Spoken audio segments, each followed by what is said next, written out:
Suma teológica, parte IA, cuestión 76. Sobre la unión. Alma-cuerpo. Ahora hay que estudiar lo referente a la unión alma-cuerpo. Esta cuestión plantea y exige respuesta a 8 problemas. El principio intelectivo. ¿Se une o no se une al cuerpo como forma? El principio intelectivo. ¿Se multiplica o no se multiplica numéricamente de forma proporcional a la multiplicación de cuerpos? ¿O hay una sola inteligencia para todos los hombres? En el cuerpo cuya forma es el principio intelectivo, ¿hay o no hay alguna otra alma? ¿En él hay o no hay alguna otra forma sustancial?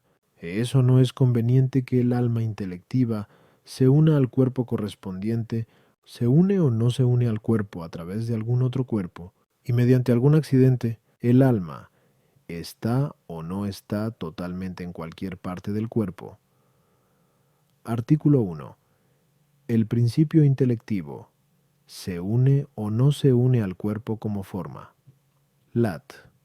Objeciones por las que parece que el principio intelectivo no se une al cuerpo como forma. 1. El filósofo, en el tercero de Ánima, dice que el entendimiento está separado y que no es acto de ningún cuerpo, por lo tanto no se une al cuerpo como forma tú. Toda forma está determinada por la naturaleza de aquella materia de la que es forma. En caso contrario, no se seguiría la proporción entre la materia y la forma. Por lo tanto, si el entendimiento se uniera al cuerpo como forma, como quiera que todo cuerpo posee una determinada naturaleza, se seguiría que el entendimiento tendría una determinada naturaleza. De este modo, no lo conocería todo, como quedó asentado anteriormente. Q. 2. Lo cual va contra la razón de entendimiento. Por lo tanto, el entendimiento no se une al cuerpo como forma 3. Toda potencia receptiva que es acto de algún cuerpo recibe la forma de modo material e individual, porque lo recibido está en el que lo recibe según el modo de ser del recipiente. Pero la forma de lo conocido no es recibida en el entendimiento de modo material e individual, sino más bien de modo inmaterial y universal. En caso contrario, no conocería lo inmaterial y universal, sino sólo lo singular, como hacen los sentidos. Por lo tanto, el entendimiento no se une al cuerpo como forma. Sí, la potencia y la acción son de uno mismo, puesto que el que puede obrar y obra es el mismo. Pero la acción del entendimiento no es de ningún cuerpo, según dijimos anteriormente, cum 75. Tú, por lo tanto, tampoco la potencia intelectiva es de ningún cuerpo, pero una capacidad o potencia no puede ser más abstracta o más simple que la esencia de la que deriva. Por lo tanto, tampoco la sustancia del entendimiento es forma del cuerpo. Bien, más todavía, lo que posee el ser por sí mismo no se une al cuerpo como forma, porque la forma es aquello por lo que algo es. De este modo, el mismo ser de la forma no es de la forma en cuanto tal. Pero el principio intelectivo tiene el ser en cuanto tal y es subsistente, como ya dijimos, Cucús 75a, tú. Por lo tanto, no se une al cuerpo como forma 6. Lo que por naturaleza pertenece a un ser siempre está con él, pero a la forma por naturaleza le corresponde estar unida a la materia, pues no es acto de la materia de forma accidental, sino esencialmente. En caso contrario, la unión a partir de la materia y de la forma no sería sustancial, sino accidental. Por lo tanto, la forma no puede darse sin la materia. Pero el principio intelectivo, al ser incorruptible, como quedó demostrado, que costó 6. Una vez corrompido el cuerpo permanece no unido a él. Por lo tanto, el principio intelectivo no se une al cuerpo como forma contra esto. Según el filósofo en Beito Metafis, la diferencia procede de la forma, pero la diferencia constitutiva del hombre es racional, y le corresponde al hombre en virtud del principio intelectivo. Por lo tanto, el principio intelectivo es la forma del hombre. Respondo, es necesario afirmar que el entendimiento, principio de la operación intelectual, es forma del cuerpo humano, pues lo primero por lo que obra un ser es la forma del ser al que se le atribuye la acción, así como lo primero por lo que sana un cuerpo es la salud, y lo primero que hace que el alma tenga conocimiento es la ciencia. De ahí que la salud sea forma del cuerpo y la ciencia lo sea del alma. Esto es así porque ningún ser obra sino en cuanto que está en acto. Por lo tanto, obra por aquello que hace que esté en acto. Es evidente que lo primero por lo que un cuerpo vive es el alma, y como en los diversos grados de los seres vivientes, la vida se expresa por distintas operaciones, lo primero por lo que ejecutamos cada una de estas operaciones es el alma. En efecto, el alma es lo primero por lo que nos alimentamos, sentimos y nos movemos localmente. Asimismo, es lo primero por lo que entendemos. Por lo tanto, este principio por el que primeramente entendemos, tanto si le llamamos entendimiento como alma intelectiva, es forma del cuerpo. Esta es la demostración que ofrece Aristóteles en el segundo de Ánima. Si alguien insiste en afirmar que el alma intelectiva no es forma del cuerpo, es necesario que señale cómo el entender es una acción de este hombre concreto, pues quien entiende experimenta que él es el que entiende, pues la acción se atribuye a alguien de tres maneras, como nos consta por el filósofo en Physic. De hecho, se dice que algo mueve o actúa con todo su ser, ejemplo, el médico que cura, o con parte de su ser, ejemplo, el hombre ve por los ojos, o por medio de algo accidental, ejemplo, lo blanco edifica, por ser blanco el hombre que lo hace. Ahora bien, al decir que Sócrates o Platón conocen, es evidente que no se lo atribuimos accidentalmente, puesto que lo hacemos en cuanto que son hombres, y ser hombre en ellos es esencial. Por lo tanto, o hay que decir que Sócrates entiende con todo su ser, que es lo que sostuvo Platón al decir que el hombre es el alma intelectiva, o hay que decir que el entendimiento es alguna parte de Sócrates.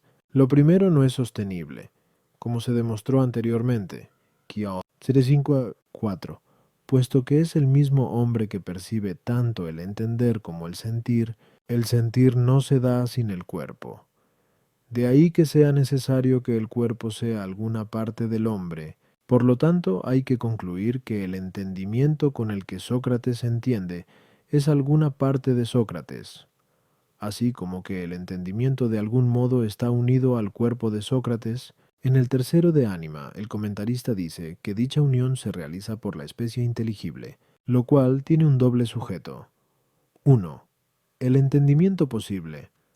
Otro, las mismas imágenes que están en los órganos corporales. De este modo, la especie inteligible sirve de unión entre el entendimiento posible y el cuerpo, de este o aquel hombre, pero esta continuidad o unión no es suficiente para que la acción del entendimiento sea acción de Sócrates. Esto es evidente si se compara con lo que ocurre en los sentidos, de los cuales parte Aristóteles para analizar lo propio del entendimiento, pues, como se dice en el tercero de Anima, la relación entre las imágenes sensibles y el entendimiento es idéntica a la existente entre los colores y la vista. Por lo tanto, así como las especies de los colores están en la vista, así también las especies de las imágenes sensibles están en el entendimiento posible. Es evidente, asimismo, que por el hecho de que los colores estén en la pared, la acción de ver no se atribuye a la pared, pues no decimos que la pared ve, sino más bien que es vista, y del hecho de que las imágenes sensibles estén en el entendimiento posible, no se sigue que Sócrates, en quien están las imágenes sensibles, entienda, sino que él mismo, o sus imágenes, son entendidas. Algunos sostuvieron que el entendimiento se une al cuerpo como motor. De este modo, a partir del entendimiento y del cuerpo se hace uno solo, lo cual permite que se atribuya al todo la acción del entendimiento. Pero esto es insostenible por muchas razones. Primero, porque el entendimiento no mueve el cuerpo a no ser por el apetito, cuyo movimiento presupone la acción del entendimiento. Sócrates no entiende porque sea movido por el entendimiento, sino que es movido por el entendimiento porque entiende. Segundo, porque al ser Sócrates un individuo, dentro de una naturaleza cuya esencia es una, compuesta a partir de la materia y de la forma, si el entendimiento no es su forma, hay que concluir que es extraño a su esencia, y de este modo el entendimiento se compararía con todo. Sócrates como el motor con el móvil. Pero entender es una acción de las que permanecen en el agente, y no de las que pasan a otro. como el calentar.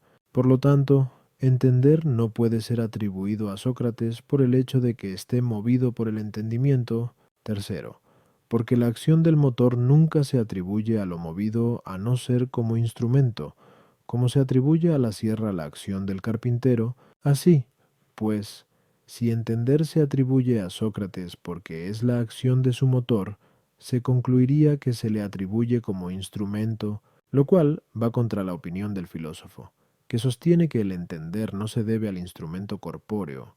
Cuarto, porque, aun cuando la acción de la parte se atribuya al todo, como al hombre la acción del ojo, sin embargo, nunca se atribuye a otra parte, a no ser, quizás, accidentalmente. Pues no decimos que la mano vea por el hecho de que sea el ojo el que ve. Por lo tanto, si del entendimiento y de Sócrates se forma un todo según el modo dicho, la acción del entendimiento no puede ser atribuida a Sócrates, y si Sócrates es un todo formado por la unión de entendimiento con las demás cosas que integran a Sócrates, pero el entendimiento no se une a ellas más que como motor, se concluiría que Sócrates no es una unidad sustancial, ni, por lo tanto, un ser sustancial, puesto que cada cosa es ser en tanto en cuanto es una, por todo lo cual, sólo queda como sostenible la opinión de Aristóteles, esto es, que este hombre entiende porque el principio intelectivo es su forma.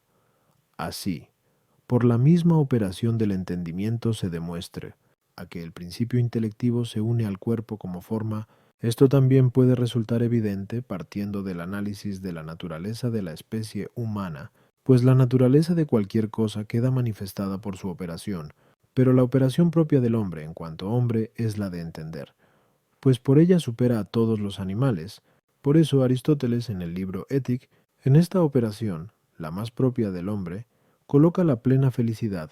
Por lo tanto, es preciso que el hombre tome su especie de lo que es principio de dicha operación. Ahora bien, a los seres les viene la especie de su propia forma. Por consiguiente, es necesario que el principio intelectivo sea la forma propia del hombre. Sin embargo, hay que tener presente que una forma, cuanto más alta es su categoría, tanto más domina la materia corporal y menos inmersa está en ella, y tanto más la impulsa por su operación y su capacidad. Así observamos que la forma de un cuerpo compuesto tiene alguna operación que no es causada por las cualidades fundamentales. Cuanto mayor es la categoría de las formas, tanto más supera su poder al de la materia elemental. Y, de este modo, el alma vegetativa supera la forma de un metal. Lo mismo hace el alma sensitiva con la vegetativa. Pero de todas las formas, la de más categoría es el alma humana. Por eso, su poder sobrepasa de tal manera al de la materia corporal, que tiene una capacidad y una operación en la que de ninguna manera participa la materia corporal. Esta facultad es llamada entendimiento. Hay que tener presente que si alguien supone el alma compuesta a partir de la materia y de la forma, de ninguna manera puede afirmar que sea forma del cuerpo, porque, como quiera que la forma es acto y la materia es un ser en pura potencia, no hay posibilidad de que lo compuesto a partir de la materia y de la forma pueda ser, en cuanto tal, forma de otra cosa. Si lo fuese por alguna de sus partes, lo que es forma sería el alma, y lo informado por ella sería lo primero animado, como dijimos anteriormente. Q. Se te digo FIMP. A las objeciones 1. Como indica el filósofo en Seconde Physique, de entre las formas naturales la de más categoría, el alma humana, en la que termina la consideración del filósofo naturalista, es algo separado y, sin embargo, está en la materia. Esto lo prueba porque el hombre a partir de la materia engendra al hombre. También lo hace el sol. En efecto, está separado por su potencia intelectiva, porque el poder intelectivo no es facultad de ningún órgano corpóreo, tal como la facultad de ver es acto de los ojos, pues entender es un acto que no puede ejercerse mediante algún órgano corporal, como se realiza el acto de ver. Sin embargo, está en la materia por cuanto que la propia alma, a quien pertenece tal facultad, es forma del cuerpo y término de la generación humana. Por eso, el filósofo, en el tercero de Anima, dice que el entendimiento está separado, porque no es facultad de ningún órgano corporal. La respuesta a esta está incluida en lo dicho. Pues, para que el hombre pueda entender con su entendimiento todas las cosas, y para que el entendimiento entienda lo inmaterial y universal, es suficiente con que la facultad intelectiva no sea acto del cuerpo. Tris. Igualmente queda respondida en lo dicho. For. El alma humana, por su perfección, no es una forma inmersa en la materia ni totalmente absorbida por ella.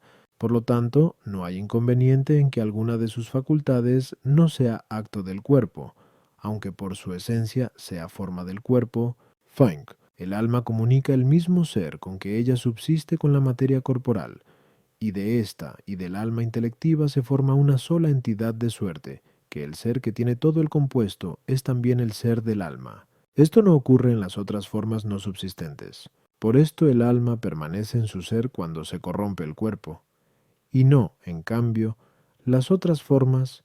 Sis. Al alma le corresponde esencialmente estar unida al cuerpo, como al cuerpo ligero. Esencialmente le corresponde mantenerse en lo alto. Y así como el cuerpo ligero sigue siendo ligero cuando es alejado de su lugar propio, aunque con aptitud o inclinación a ocuparlo, así también el alma humana permanece en su ser cuando está separada del cuerpo, conservando su aptitud e inclinación natural a unirse al cuerpo. Artículo 2. El principio intelectivo. Se multiplica o no se multiplica conforme se multiplican los cuerpos. Lat objeciones, por las que parece que el principio intelectivo no se multiplica conforme se multiplican los cuerpos, sino que hay una sola inteligencia para todos los hombres.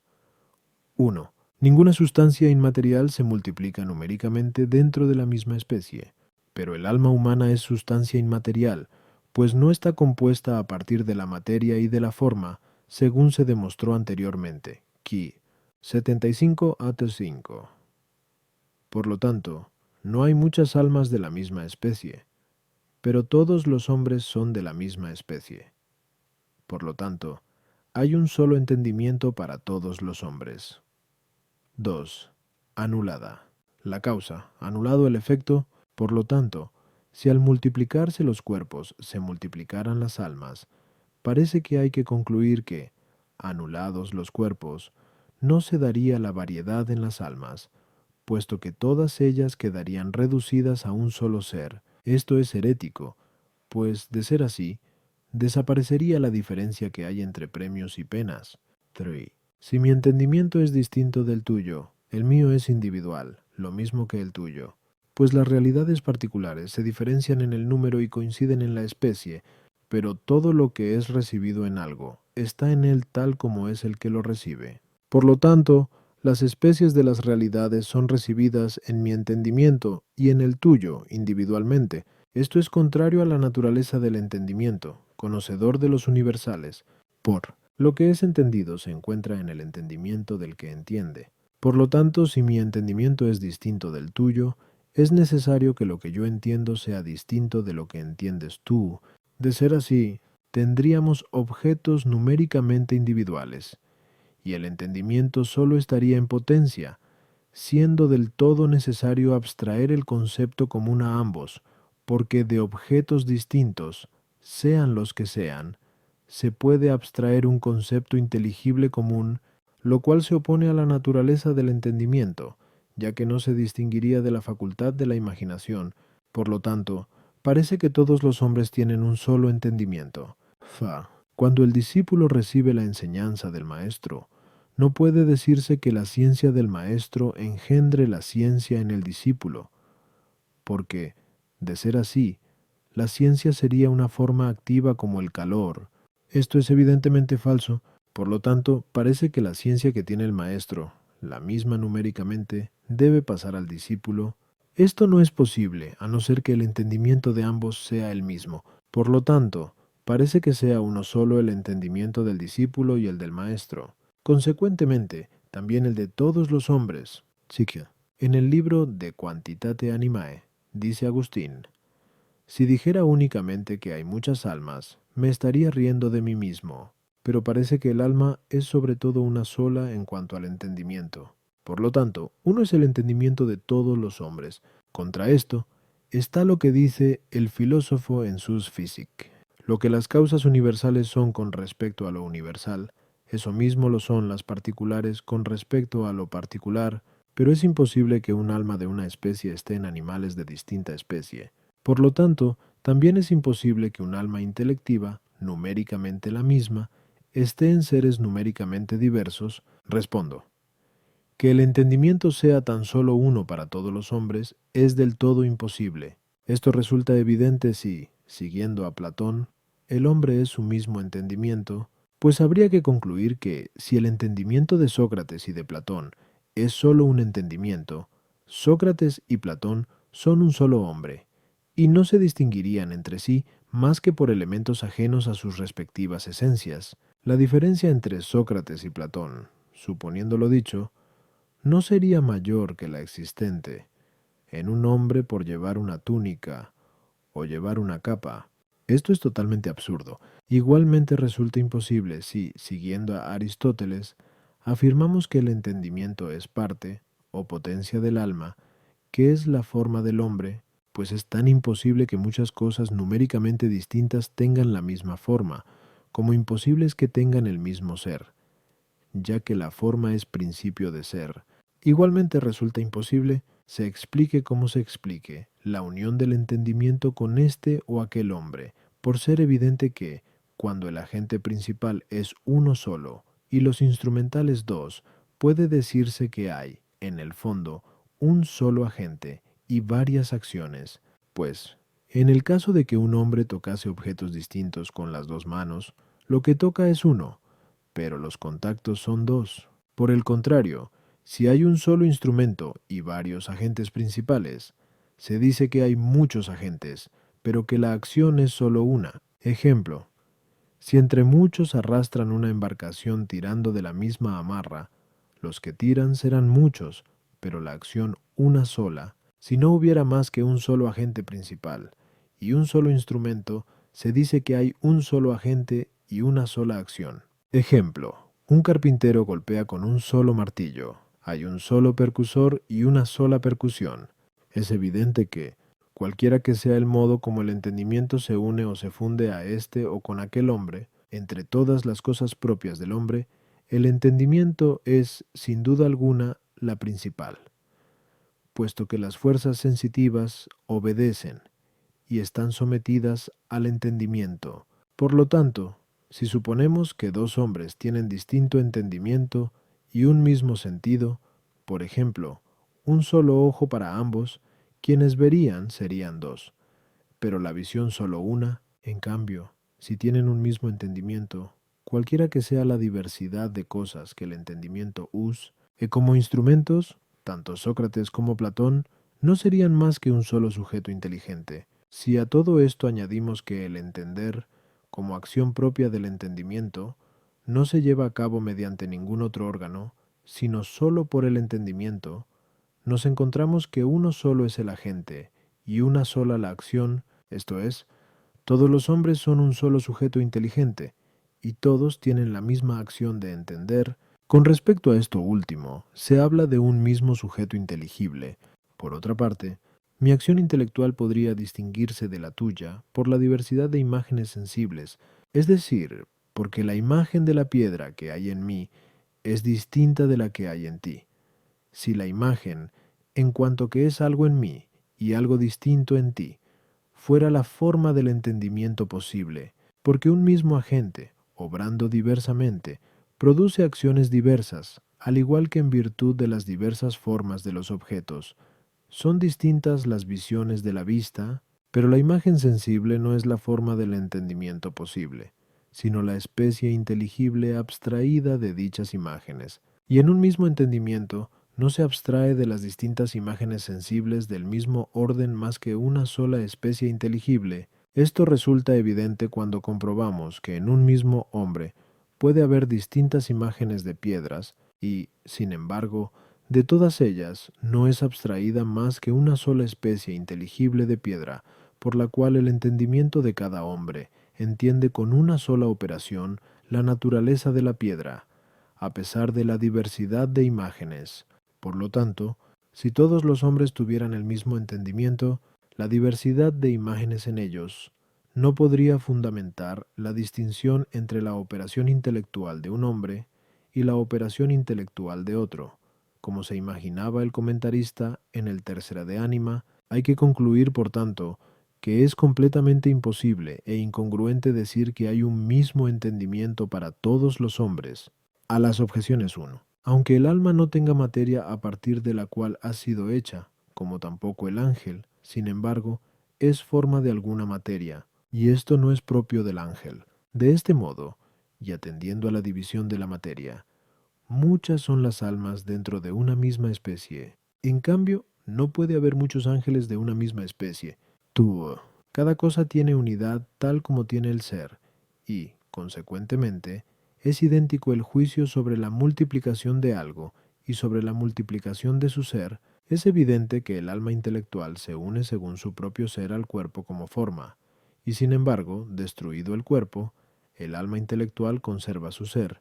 Por lo tanto, también la multiplicidad de almas se da según la multiplicidad de cuerpos, y sin embargo, destruidos los cuerpos, las almas permanecen multiplicadas en su propio ser. 3. Tanto la individuación del ser que entiende, como la individuación de la especie por la que entiende, no impiden el conocimiento de los universales. De lo contrario, al ser los entendimientos separados substancias subsistentes y consecuentemente particulares, no los conocerían.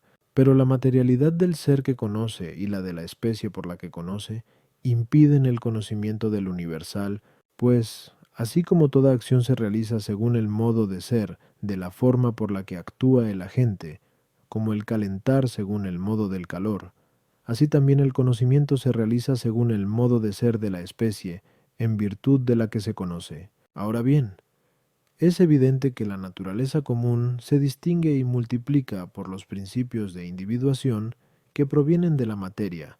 Por lo tanto, si la forma por la que se realiza el conocimiento es material, no abstraída de las condiciones de la materia, habrá una representación de la naturaleza específica o genérica, en cuanto particularizada y multiplicada por los principios de individuación.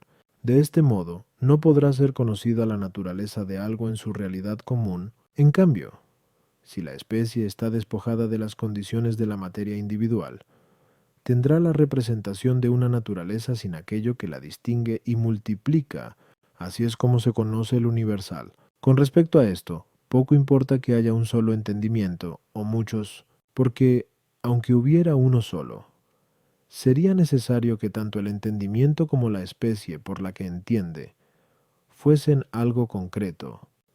Tanto si el entendimiento es uno como si es múltiple, lo entendido es uno. El objeto entendido, por sí mismo, no está en el entendimiento, sino que está representativamente, como se dice en el Tercero de Ánima. En el alma no está la piedra, sino la imagen de la piedra. Sin embargo, lo entendido no es la imagen de la piedra, sino la piedra, a no ser que el entendimiento haga un acto reflejo sobre sí mismo. De no ser así, la ciencia no trataría sobre las cosas, sino sobre las especies inteligibles. Pero ocurre que de una misma cosa se forman diversas imágenes a través de formas distintas. Como quiera que el conocimiento se hace por una asimilación del cognoscente a lo conocido, hay que deducir que una misma cosa puede ser conocida por distintos seres, como resulta evidente en los sentidos, pues son muchos los que ven el mismo color según diversas representaciones. Igualmente muchos entendimientos conocen una misma realidad, pero esto último solamente si, siguiendo a Aristóteles, entre el entendimiento y el sentido existe la diferencia de que las cosas son sentidas según la disposición individual que poseen fuera del alma. Por su parte, la naturaleza del objeto entendido está fuera del alma, pero fuera de ella no tiene el modo de ser según el que es entendida, pues lo que se entiende es la naturaleza común, una vez excluidos los principios de individuación, y fuera del alma no se tiene este modo de ser. Pero, siguiendo a Platón, los objetos entendidos existen fuera del alma tal como son entendidos, pues sostuvo que las naturalezas de las cosas están separadas de la materia. La ciencia que hay en el discípulo es distinta de la que hay en el maestro, Sobre cómo se causa, lo demostraremos más adelante. Kibu, Sinteseta, Buon. Sin, Agustín entiende que no puede haber muchas almas, a no ser solamente que pertenezcan todas a una misma especie. Artículo 3. En el hombre, además del alma intelectiva, ¿hay o no hay otras almas diferentes esencialmente? Las objeciones, por las que parece que en el hombre, además del alma intelectiva, hay otras almas diferentes esencialmente, esto es, el alma sensitiva y la nutritiva. 1. Una misma sustancia no puede ser corruptible e incorruptible, pero el alma intelectiva es incorruptible. En cambio, las otras, esto es, la sensitiva y la nutritiva, son corruptibles, como quedó demostrado. Sex. Por lo tanto, en el hombre no puede tener la misma esencia el alma intelectiva, la sensitiva y la nutritiva. Si se dijera que el alma sensitiva del hombre es incorruptible, hay que replicar: lo corruptible y la incorruptible difieren en el género, como se dice en X Metafis, pero el alma sensitiva en el caballo, en el león y en otros animales irracionales es corruptible. Por lo tanto, si el alma sensitiva en el hombre es incorruptible, no sería del mismo género que la que se encuentra en el animal irracional, pero se dice que el animal es animal por tener alma sensitiva. Por lo tanto, el género animal no sería idéntico al hombre y a los otros animales. Esto es incongruente. Aristóteles, en el libro de Generat. Animal. Dice que el embrión es antes animal que hombre, pero esto sería imposible si el alma sensitiva y la intelectiva tuviesen la misma especie, pues el animal lo es por el alma sensitiva. En cambio, el hombre lo es por la intelectiva. Por lo tanto, en el hombre no puede tener la misma esencia, el alma sensitiva y la intelectiva. 4. El filósofo en el Boito Metafis dice que el género se toma de la materia y la diferencia se toma de la forma, pero racional.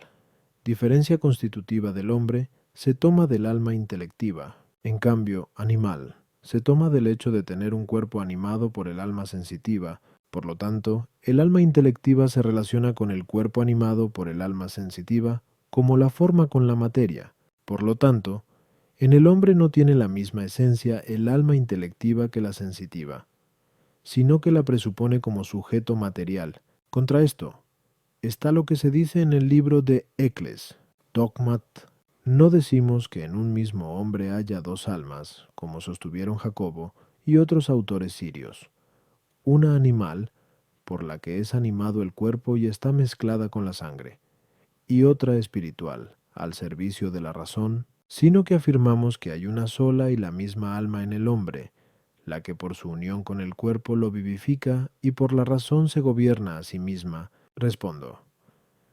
Platón sostuvo que en un mismo cuerpo, incluso en sus diferentes miembros, había diversas almas a las cuales les atribuía diversas operaciones vitales. Decía que la fuerza nutritiva residía en el hígado, la fuerza concupiscible en el corazón, la fuerza cognoscitiva en el cerebro. En el libro de Ánima, Aristóteles rechaza dicha opinión en cuanto a las partes del alma que para sus operaciones se valen de órganos corporales, fundamentándose en el hecho de que en los animales que viven después de ser descuartizados, en cada una de las partes pueden observarse distintas operaciones anímicas, como la sensibilidad y el apetito. Esto no sería así si los distintos principios de operación del alma, supuestos como esencialmente diversos, se encontrasen distribuidos por las distintas partes del cuerpo. Sin embargo, en cuanto al alma intelectiva, parece dejarnos en la duda si su separación con respecto a las demás partes del alma es una separación sólo conceptual o también local. Podría sostenerse la opinión de Platón siempre que se supusiera, como hace él, que el alma está unida al cuerpo como motor, no como forma, pues no hay ningún inconveniente en que un mismo móvil sea movido por distintos motores, de modo especie, en sus diversas partes.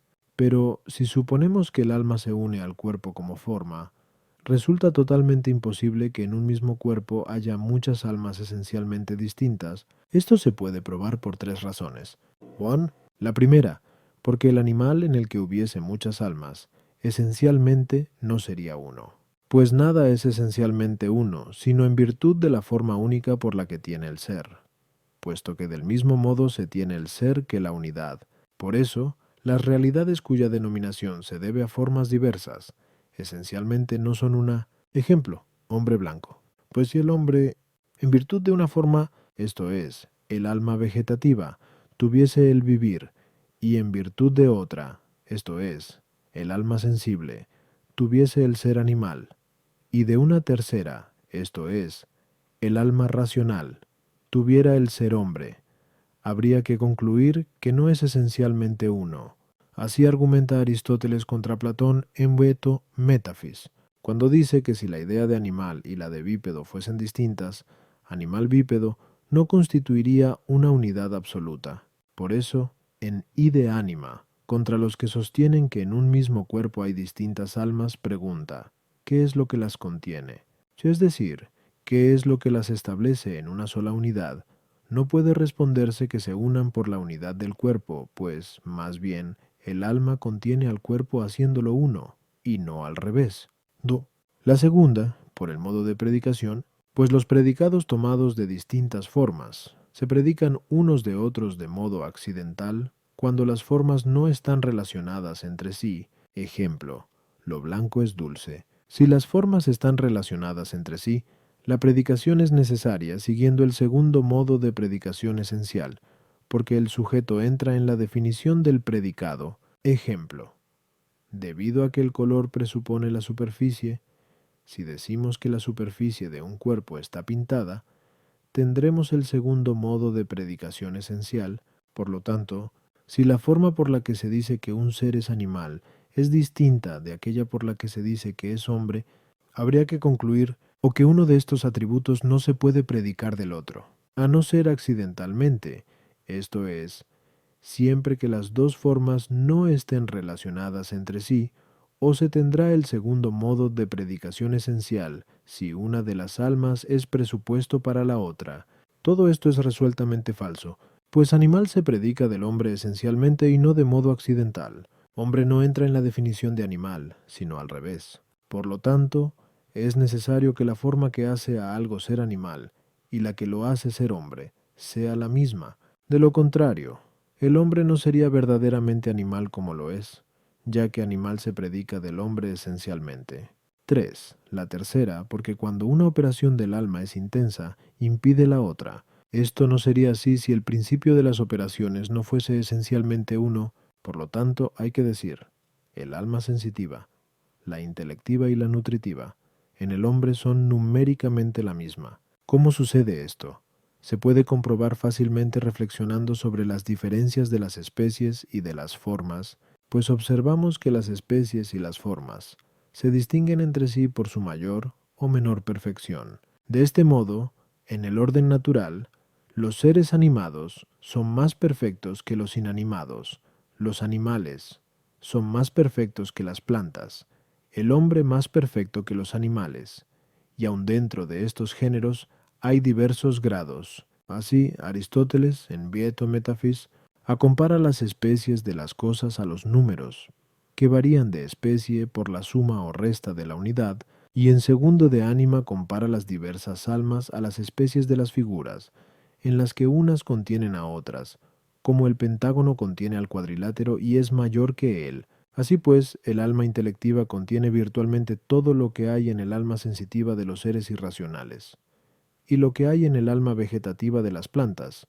Por lo tanto, así como una superficie pentagonal no tiene figura de cuadrilátero por una parte y de pentágono por otra, ya que la primera es superflua al estar contenida en la segunda. Así tampoco Sócrates es hombre en virtud de un alma y animal en virtud de otra, sino que lo es por una y la misma. A las objeciones 1. El alma sensitiva no es incorruptible por ser sensitiva, sino que por ser intelectiva tiene incorruptibilidad. Por lo tanto, cuando el alma es solamente sensitiva, es corruptible. Pero si, además de sensitiva, es también intelectiva, entonces es incorruptible, pues, aun cuando lo sensitivo no da incorruptibilidad, tampoco la quita a lo intelectivo. Tú, no son las formas, sino los compuestos, los incluidos en el género y la especie. El hombre es corruptible como los demás animales. Por eso, la diferencia fundamentada en lo corruptible y lo incorruptible, proveniente de la forma, no hace que el hombre se distinga por el género de los demás animales. 3.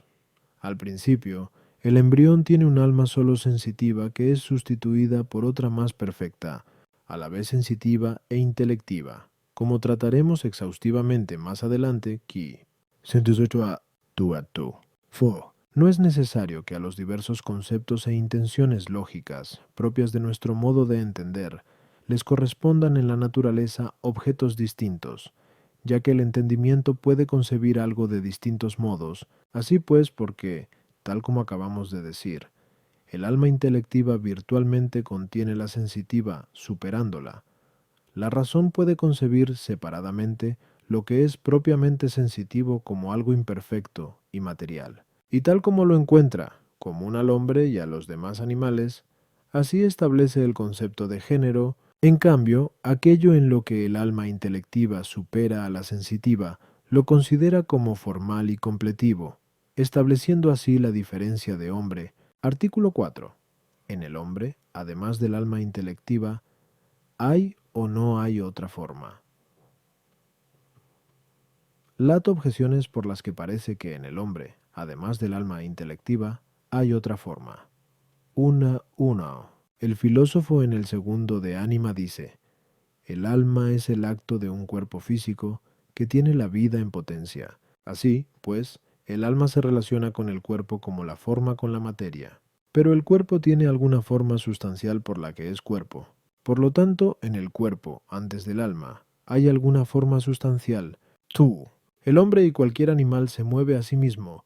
Todo lo que se mueve a sí mismo se divide en dos partes: la que mueve y la movida, como se demuestra en Seven Physic. La parte que mueve es el alma. Por lo tanto, es necesario que la otra sea de tal naturaleza que pueda ser movida, pero la materia prima no puede ser movida, como se dice en B-Physic, y por estar solamente en potencia, y además, todo lo movido es cuerpo. Por lo tanto, es necesario que en el hombre y en cualquier animal haya alguna otra forma sustancial, por la que queda constituido el cuerpo. 3. En las formas, el orden se establece por su relación con la materia prima, puesto que anterior y posterior se dice por su relación a algún principio. Por lo tanto, si en el hombre no hubiese otra forma sustancial además del alma racional, sino que ésta se uniera directamente a la materia prima, se seguiría que pertenecería al orden de las formas más imperfectas, que son las unidas directamente a la materia. Sot. El cuerpo humano es un cuerpo mixto. En dicha composición no entra solo la materia, ya que solo habría entonces corrupción. Por lo tanto, es necesario que en un cuerpo compuesto permanezcan las formas de sus elementos, que son formas sustanciales. Por lo tanto, en el cuerpo humano, además del alma intelectiva, hay otras formas sustanciales. Contra esto está el hecho de que una cosa no tiene más que un solo ser sustancial, pero la forma sustancial es lo que da el ser sustancial. El alma es forma sustancial del hombre. Por lo tanto, es imposible que en el hombre, además del alma intelectiva, haya otra forma sustancial. Respondo: si se supone que el alma intelectiva no está unida al cuerpo como forma, sino sólo como motor, como sostuvieron los platónicos, sería necesario que en el hombre hubiera otra forma sustancial, por la que el cuerpo, móvil del alma, fuera constituido en su ser. Pero si el alma intelectiva está unida al cuerpo como forma sustancial, como ya dijimos, hay 1. Es imposible que además de ella se encuentre en el hombre otra forma sustancial.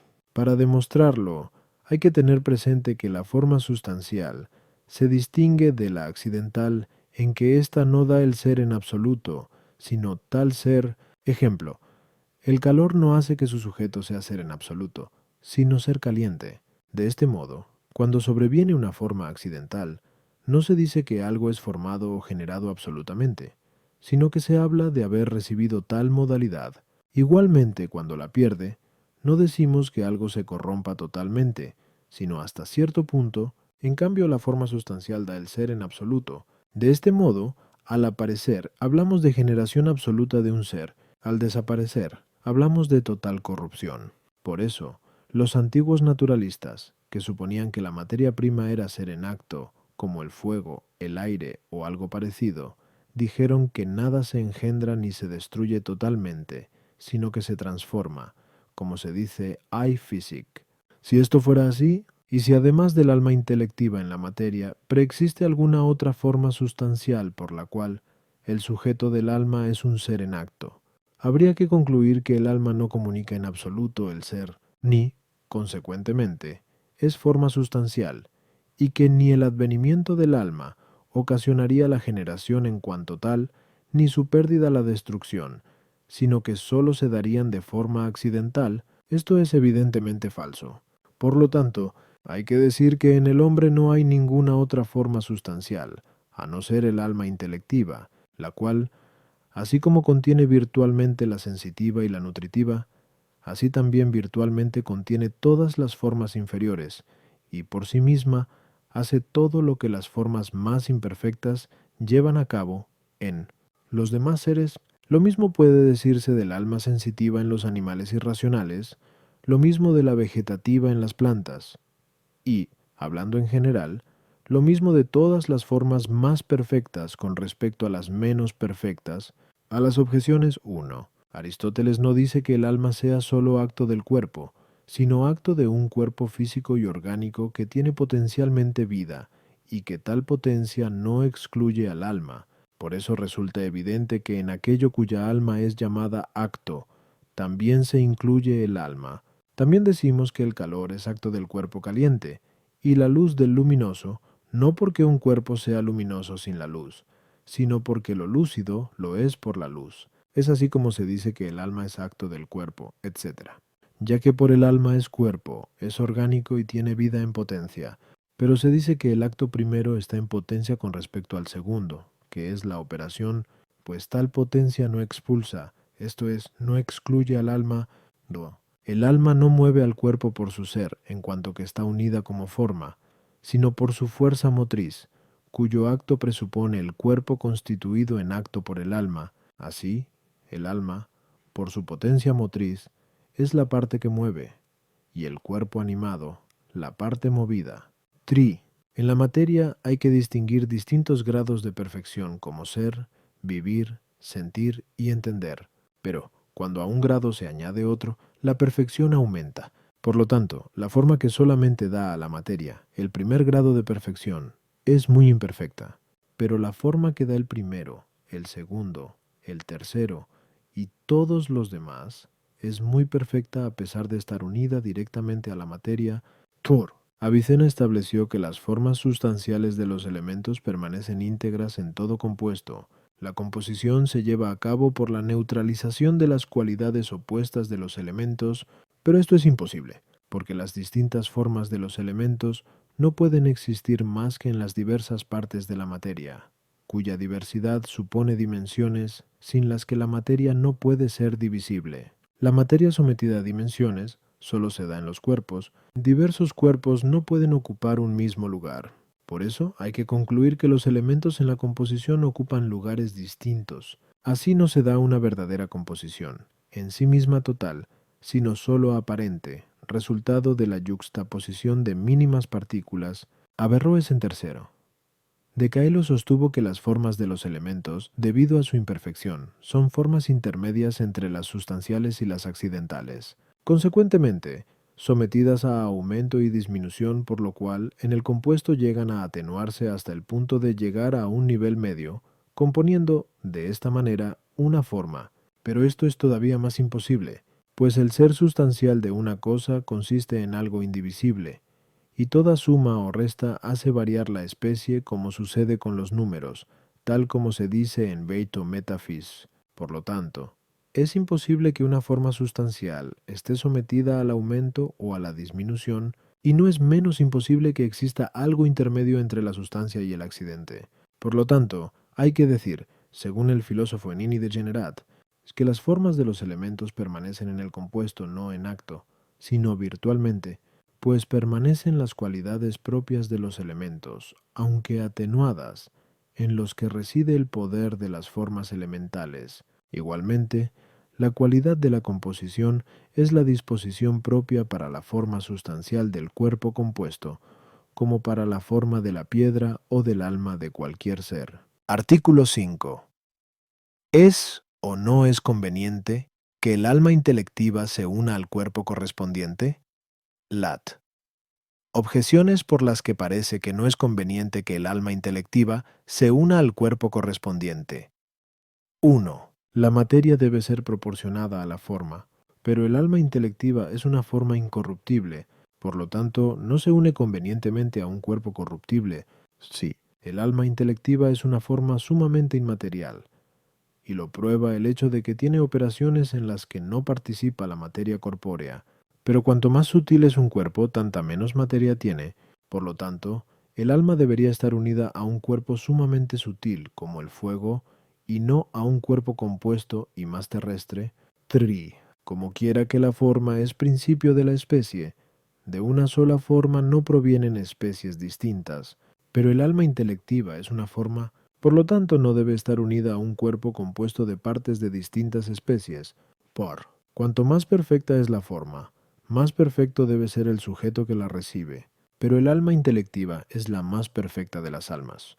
Así, pues, como quiera que los cuerpos de los otros animales tienen naturalmente con qué protegerse, como pelo en lugar de vestido y pezuñas en lugar de calzado, y además tienen armas dadas por la naturaleza, como uñas, dientes y cuernos, parece que el alma intelectiva no debería unirse a un cuerpo imperfecto desprovisto de tales ayudas. Contra esto está lo que dice el filósofo en Segundo de Ánima. El alma es acto de un cuerpo físico, orgánico, que potencialmente tiene vida. Respondo, como quiera que la forma no lo es por la materia, sino más bien la materia por la forma. A partir de la forma debe fundamentarse la razón de por qué la materia es de tal naturaleza, y no al revés, pues el alma intelectiva, como dijimos anteriormente, Q. Científica. Do. En el orden de la naturaleza ocupa el más bajo lugar entre las sustancias intelectuales, debido a que no le es connatural el conocimiento innato de la verdad, como sí lo es en los ángeles, sino que se ve obligada a desgranarla a través de los sentidos tomándola de la multiplicidad de las cosas, como dice Dionisio en el C. Sept de div, nom. Por otra parte, en lo necesario la naturaleza no le falla a ningún ser. Por eso, sería necesario que el alma intelectiva no solamente tuviera la facultad de entender, sino también la de sentir, pero como quiera que la acción de sentir no se puede llevar a cabo más que por medio de un órgano corporal, por eso se precisa que el alma intelectiva se una a un cuerpo constituido de tal manera que pueda servir convenientemente de órgano a los sentidos. Todos los sentidos se fundamentan en el tacto, pero el órgano del tacto es preciso que sea algo intermedio entre los contrarios que puede percibir, como lo frío y lo caliente, lo húmedo y lo seco. Pues, así, se encuentra en potencia con respecto a unos y otros pudiendo recibir la sensación. Por eso, cuanto más se acerque a dicho punto medio la composición del órgano del tacto, más perfecta será la capacidad sensible táctil, pero el alma intelectiva posee el más alto grado de capacidad de sentir, pues, como dice Dionisio en el libro de Div, no, y las cualidades del ser inferior se encuentran más perfectamente en el superior. Por lo tanto, fue necesario que el cuerpo al que estuviera unida el alma intelectiva fuera un cuerpo compuesto y de complexión más equilibrada que los demás. Por eso, de todos los animales, el hombre es el que posee el mejor tacto. Entre los hombres, los de mejor tacto son los de mejor entendimiento. Prueba de ello es, como se dice en Segundo de Ánima, el hecho de que vemos cómo los más refinados son de buena valía mental. A las objeciones. 1. Probablemente alguien trataría de eludir esta objeción diciendo que, antes del pecado, el cuerpo del hombre era incorruptible, pero parece que esta respuesta no es suficiente, porque antes del pecado, el cuerpo del hombre fue inmortal no por naturaleza, sino por don de la gracia divina. De lo contrario, no habría perdido la inmortalidad por el pecado, como no la perdió el demonio. De este modo, puestos en otra dimensión, decimos que en la materia encontramos una doble condición, una, elegida en orden a hacerla proporcionada a la forma, otra, que necesariamente se deduce de la primitiva condición de la materia. Ejemplo: un herrero, para hacer una sierra, elige un material de hierro apto para cortar objetos duros, pero que los dientes de la sierra se partan o se oxiden es una consecuencia necesaria de la condición del mismo material. Igualmente, al alma intelectiva le corresponde tener un cuerpo de equilibrada complexión, pero de ello se deduce por condición propia de la materia, que sea corruptible. Si alguien dice que Dios pudo evitar tal necesidad, hay que decir que, en la constitución de los seres naturales, no hay que considerar lo que Dios pudo hacer, sino lo que le corresponde a la naturaleza de las cosas, como dice Agustín en segundo Supergen. Ad lit. Sin embargo, Dios proveyó el remedio contra la muerte concediendo el don de la gracia. Al alma intelectiva no le compete el cuerpo en razón de la operación intelectual en cuanto tal, sino como una exigencia de la parte sensitiva, que precisa un órgano de adecuada complexión. De este modo fue necesario que el cuerpo se viera unido al alma intelectiva y no que el alma se uniera a un elemento simple o a un cuerpo compuesto en el que predominase el fuego, ya que no podría haber equilibrio en su complexión debido a la excesiva potencia del fuego. Por lo demás, este cuerpo de equilibrada complexión posee una determinada dignidad, ya que no está sometido a influencias contrarias, por lo cual, y en cierto modo se asemeja al cuerpo celeste. Las partes del animal, como el ojo, la mano, la carne, el hueso, etc., no pertenecen a la especie, sino que lo que le pertenece es el todo. De este modo no puede decirse, propiamente, que estas partes sean de especie distinta, sino que, propiamente hablando, tienen distintas disposiciones. Esto mismo es lo que ocurre con el alma intelectiva, la cual, aun cuando en su esencia sea una, por su perfección es de múltiple virtualidad. De este modo, para sus diversas operaciones requiere diversas disposiciones en las partes del cuerpo al que se une. Por esto vemos que hay mayor diversidad de partes en los animales perfectos que en los imperfectos, y en estos más que en las plantas. Post. El alma intelectiva, porque puede comprender lo universal, tiene capacidad para lo infinito. Por eso la naturaleza no podía imponerle determinadas estimaciones naturales, ni tampoco determinados medios de defensa o de abrigo como a los otros animales, cuyas almas tienen capacidad de percepción y otras facultades para cosas particulares. Pero en su lugar, el hombre posee por naturaleza la razón y las manos, que son órgano de los órganos, por las que el hombre puede preparar una variedad infinita de instrumentos para infinitos efectos. Artículo 6. El alma intelectiva se une o no se une al cuerpo mediante determinadas disposiciones accidentales. Lat. Objeciones por las que parece que el alma intelectiva se une al cuerpo mediante algunas determinadas disposiciones accidentales. 1. Toda forma está en una materia que le es propia y convenientemente dispuesta, pero las disposiciones para la forma son accidentales. Por lo tanto, es necesario presuponer en la materia algunos accidentes previos a la forma sustancial, y consecuentemente anteriores al alma, ya que el alma es la forma sustancial. 2. Las diversas formas de una especie requieren diversas partes de la materia, pero no es posible concebir diversas partes de la materia, a no ser dividiendo sus dimensiones cuantitativas. Por lo tanto, es necesario concebir en la materia las dimensiones antes que las formas sustanciales, muchas de las cuales son de la misma especie. 3. Lo espiritual se une a lo corporal por contacto virtual, pero la fuerza del alma es su potencia. Por lo tanto, parece que el alma se une al cuerpo mediante su potencia, que es un accidente. Contra esto, el accidente es posterior a la sustancia en el tiempo y en el conocimiento, como se dice en Beito Metafis. Por lo tanto, en la materia no se puede concebir ninguna forma accidental anterior al alma, que es la forma sustancial. Respondo: si el alma se uniese al cuerpo solamente como motor, no solamente nada lo impediría, sino que sería necesario que entre el alma y el cuerpo mediasen algunas disposiciones. Por parte del alma, la potencia de mover el cuerpo.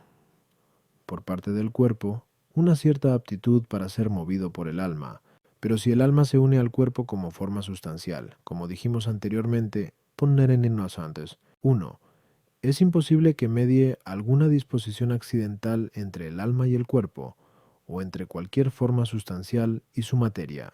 El porqué de esto radica en que, como la materia está en potencia para todos los actos, en un cierto orden, es necesario que lo primero que concebimos en la materia sea el acto absolutamente primero. Entre todos los actos el primero es el ser.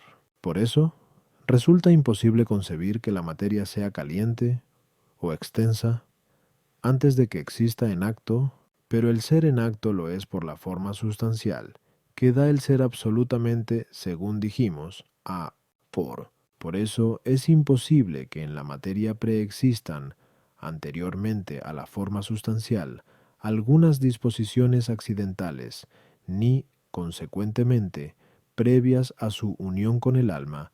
A las objeciones 1. De lo dicho anteriormente a T4.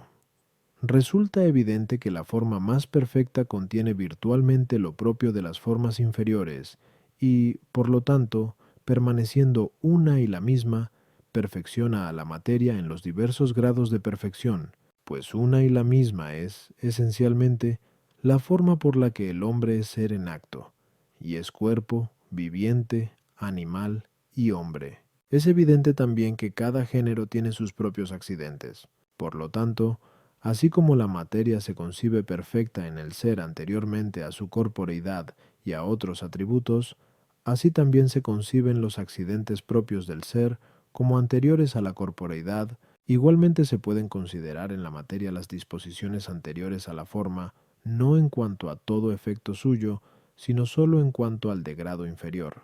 Tuo. Las dimensiones cuantitativas son accidentes que acompañan a la corporeidad propia de la materia. Por eso, una vez considerada la materia bajo la corporeidad y las dimensiones, es posible concebirla como dividida en diversas partes, de modo que reciba diversas formas según los distintos grados de perfección, pues aun cuando la forma que da a la materia los diversos grados de perfección sea esencialmente la misma, como hemos dicho, ad 1, sin embargo, difieren conceptualmente. 3. La sustancia espiritual que está unida al cuerpo solo como motor lo está por potencia o virtud, pero el alma intelectiva se une al cuerpo como forma por su ser. Sin embargo, lo mueve y rige por su potencia o virtud. Artículo 7. El alma se une o no se une al cuerpo mediante algún cuerpo. Lat. Objeciones por las que parece que el alma se une al cuerpo del animal mediante algún cuerpo. 1. Dice Agustín en Septe Supergen, Adlit, que el alma orienta al cuerpo por la luz, esto es, por el fuego y por el aire, que son los más parecidos al espíritu, pero el fuego y el aire son cuerpos. Por lo tanto, el alma se une al cuerpo humano mediante algún cuerpo, aquello cuya supresión motiva el que se disuelva una unión, parece ser el medio de unión entre lo unido, pero al faltar el espíritu, el alma se separa del cuerpo. Por lo tanto, el espíritu, que es un cierto cuerpo sutil, es el medio de unión entre el cuerpo y el alma. 3. Las cosas que distan mucho entre sí no se unen más que por un medio, pero el alma intelectiva dista del cuerpo, no sólo por ser incorpórea, sino por ser incorruptible. Por lo tanto, parece que está unida mediante algo que es cuerpo incorruptible. Este algo parece ser la luz celeste, que concilia los elementos reduciéndolos a la unidad. Contra esto está lo que dice el filósofo en Segundo de Ánima. No es necesario preguntarse si el alma y el cuerpo forman una unidad, como tampoco preguntarse si la forman la cera y la figura en ella grabada, pero la figura se une a la cera sin mediación de cuerpo alguno, por lo tanto, tampoco sin mediación se une el alma al cuerpo. Respondo, si el alma se uniera al cuerpo solamente como motor, tal como sostienen los platónicos, sería conveniente decir que entre el alma del hombre o de un animal cualquiera y su cuerpo se encontrarían cuerpos intermedios, ya que propio del motor es moverlo más alejado por medios más próximos. En cambio, si el alma se une al cuerpo como forma, según dijimos, 1. Es imposible que se una a él mediante algún cuerpo. El porqué de esto radica en que algo es uno del mismo modo que es ser. La forma hace por sí misma que las cosas estén en acto, siendo ella esencialmente acto, y no comunica el ser por mediador alguno. Por eso, la unidad de un ser compuesto a partir de la materia y de la forma proviene de la misma forma, que, por sí misma, se une a la materia como su acto, al no haber otro principio de unión, a no ser el agente, que hace que la materia esté en acto, como se dice en Boité y Métaphyse. Por eso, resulta claro que son falsas las opiniones de aquellos que sostuvieron que hay algunos cuerpos intermedios entre el alma y el cuerpo del hombre. Algunos platónicos afirmaron que el alma intelectiva posee un cuerpo incorruptible, unido a ella por naturaleza, del que nunca se separa, y por el que se une al cuerpo corruptible del hombre. Otros afirmaron que se une al cuerpo mediante un espíritu corpóreo, otros afirmaron que se une al cuerpo mediante la luz, pues sostenían que es cuerpo y de naturaleza de una quinta esencia, y lo hace de tal modo que el alma vegetativa está unida al cuerpo mediante la luz del cielo sideral, la sensitiva con la del cielo cristalino, y la intelectual con la del cielo empíreo. Todo esto resulta ficticio e irrisorio, bien porque la luz no es cuerpo, bien porque la quinta esencia, por ser inalterable, materialmente no entra en la composición de un cuerpo, a no ser sólo virtualmente, bien porque el alma está directamente unida al cuerpo, como la forma a la materia. A las objeciones. 1.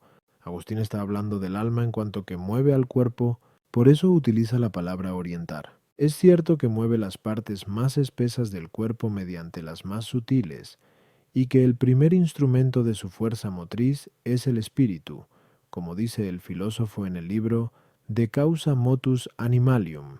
Tu anulado el espíritu, desaparece la unión del alma con el cuerpo, no porque sea medio, sino porque el cuerpo pierde su disposición para tal unión. Sin embargo, el espíritu es medio para el movimiento como primer instrumento del movimiento. El alma dista mucho del cuerpo si se consideran por separado sus condiciones. Por eso, si tuvieran el ser por separado, entre ellos debería haber muchos seres intermedios, pero, en cuanto que es forma del cuerpo, no tiene un ser separado de éste, sino que por su propio ser se une directamente al cuerpo. Pues cualquier forma considerada como acto dista mucho de la materia, que es ser solo en potencia. Artículo 8. El alma ¿está o no está totalmente en cualquier parte del cuerpo? Lat. Objeciones por las que parece que el alma no está totalmente en cualquier parte del cuerpo. 1. Dice el filósofo en el libro De causa motus animalium, no es preciso que el alma esté en cada una de las partes del cuerpo, sino que, existiendo en algún principio del cuerpo, las demás viven, debido a que, por su propia naturaleza, están destinadas a efectuar simultáneamente su propio movimiento. Más aún, el alma está en el cuerpo del que es acto, pero es acto de un cuerpo orgánico, por lo tanto no está más que en un cuerpo orgánico, pero no cualquier parte del cuerpo humano es un cuerpo orgánico. Por lo mismo, el alma no está totalmente en cualquier parte del cuerpo. En el Sundo de Ánima, se dice que la misma relación que hay entre una parte del alma y otra del cuerpo, por ejemplo, entre la visión y la pupila, es la misma que hay entre el alma y todo el cuerpo del animal. Así pues, si el alma está totalmente en cada una de las partes del cuerpo, hay que concluir que cualquier parte del cuerpo es el animal. Todas las potencias del alma están fundamentadas en la misma esencia del alma. Así pues, si el alma está totalmente en cualquier parte del cuerpo, hay que concluir que todas las potencias del alma están en cualquier parte del cuerpo. Y así, la vista estará en el oído, y el oído en el ojo. Esto es absurdo. Sí, si el alma estuviese totalmente en cualquier parte del cuerpo dependería directamente del alma. Por lo tanto, una parte no dependería de la otra, ni una sería más importante que la otra. Esto es evidentemente falso. Por lo tanto, el alma no está totalmente en cualquier parte del cuerpo. Contra esto está lo que dice Agustín en Cis de Trin: el alma está totalmente en cualquier cuerpo y en cualquiera de sus partes. Respondo: sí, como hemos dicho ya. A 1. El alma se uniera al cuerpo solo como motor.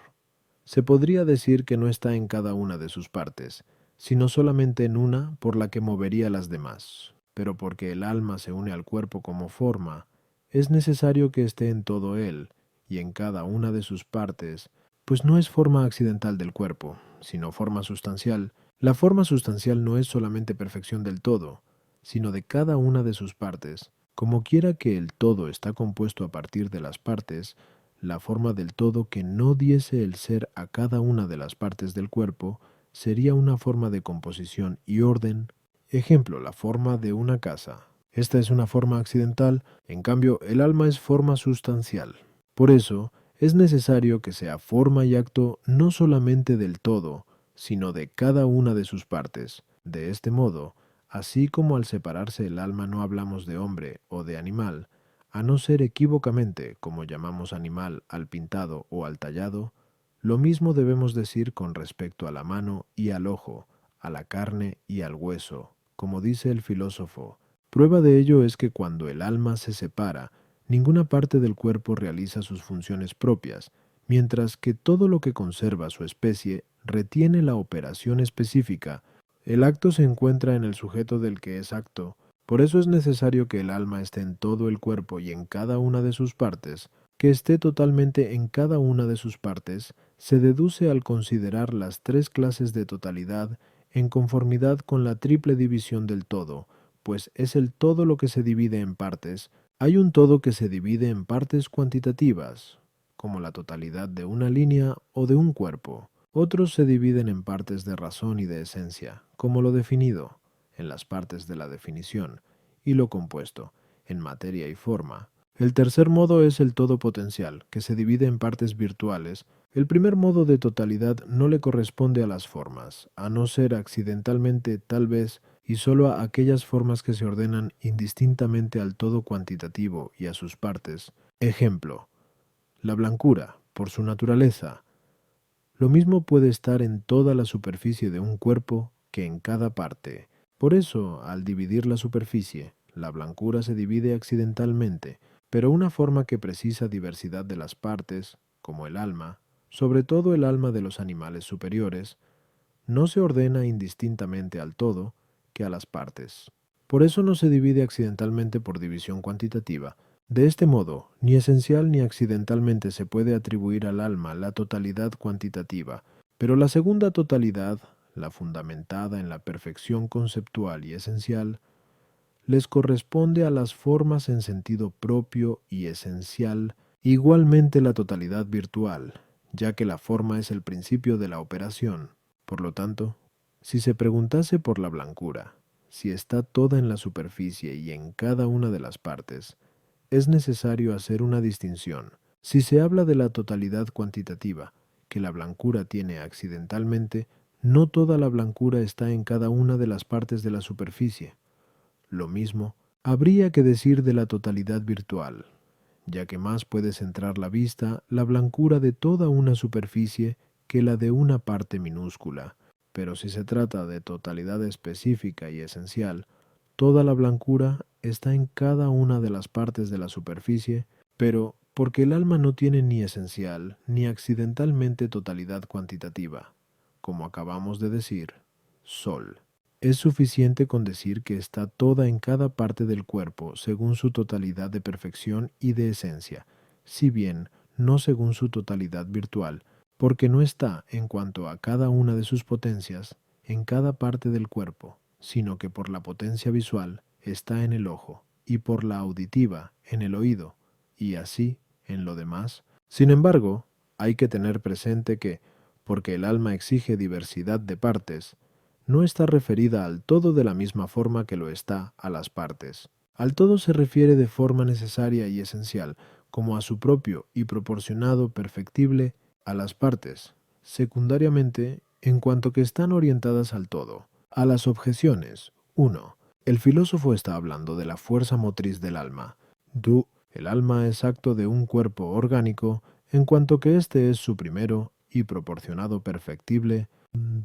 El animal es un ser compuesto a partir del alma y de todo el cuerpo, que es lo inmediatamente perfectible y proporcionado a ella, pero el alma no está en cada parte del cuerpo de este modo, por eso no es necesario que una parte del animal sea el animal, por algunas potencias del alma, como el entendimiento y la voluntad, están en ella por exceder la capacidad corporal, por eso no se encuentran en ninguna parte del cuerpo.